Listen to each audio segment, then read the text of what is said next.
Yeah. We will have the members, the different groups that comprise the district board of canvassers. We have the reception and custody group. We have three reception and custody group. We have 5 sub-canvassing group. One group of audit and verification, and the main board of the District Board of Canvassers.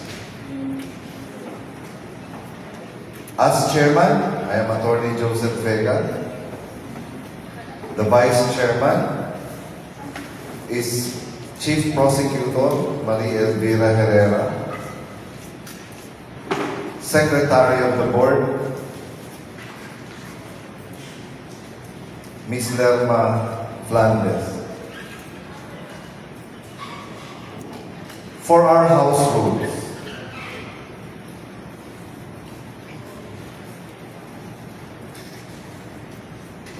watchers are allowed, but only 1 per candidate or party, political party. 2 may be allowed, but only 1 is allowed inside the canvassing area, so they will appear alternately. They should show their appointments. As for the legal representatives of or lawyers, they may have more than 1 representative, as long as only 1 lawyer will represent them and talk on behalf of the candidate. They should agree among themselves who will lead in arguing in this body.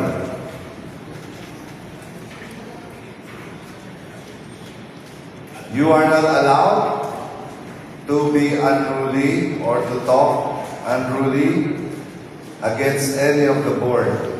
You will be allowed to explain briefly any motion or manifestation. You will also be allowed to submit your manifestation, either written or orally. The procedures are as follows. The electoral board will submit to the reception and custody group their election returns, copies intended for the Board of Canvassers. Then, the reception and custody group will submit the same to the District Board of Canvassers when called upon. After which, the District Board of Canvassers will assign the election returns to the sub-canvassing group. They will summarize the said election returns. They will put the results of the election returns in the statement of votes. After which, the statement of votes will be returned back to the District Board of Canvassers and will be submitted to the audit verification group for computation. Please take note that resolution number 1197 allowed the use of computer in the computation of the said statement of votes.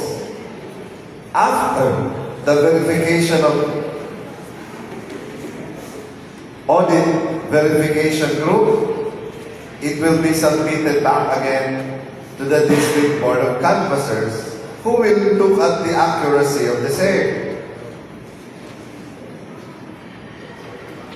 When found to be accurate, the District Board of Canvassers will now again input all the details, the total details of the SOVP to the summary of statement of votes.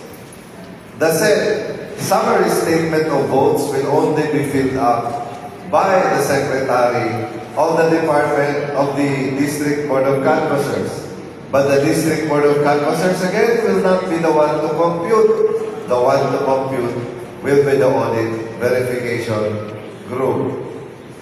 After computing, tallying everything, it will be returned back to the District Board of Canvassers. If found to be accurate, the District Board of Canvassers shall then prepare a certificate of canvass and proclamation, after which we shall have a proclamation done. Okay, so this is the flow of the District Board of Canvassers. If such time we find that we will need any recess, we will not adjourn, but we will only have a recess or a break time. This will go on continuously until we end.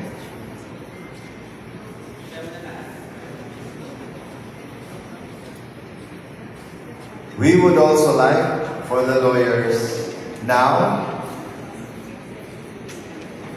to give their representations.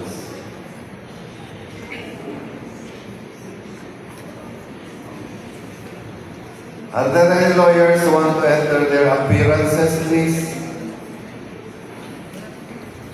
Walang lawyer ngayon. The one who will represent everyone.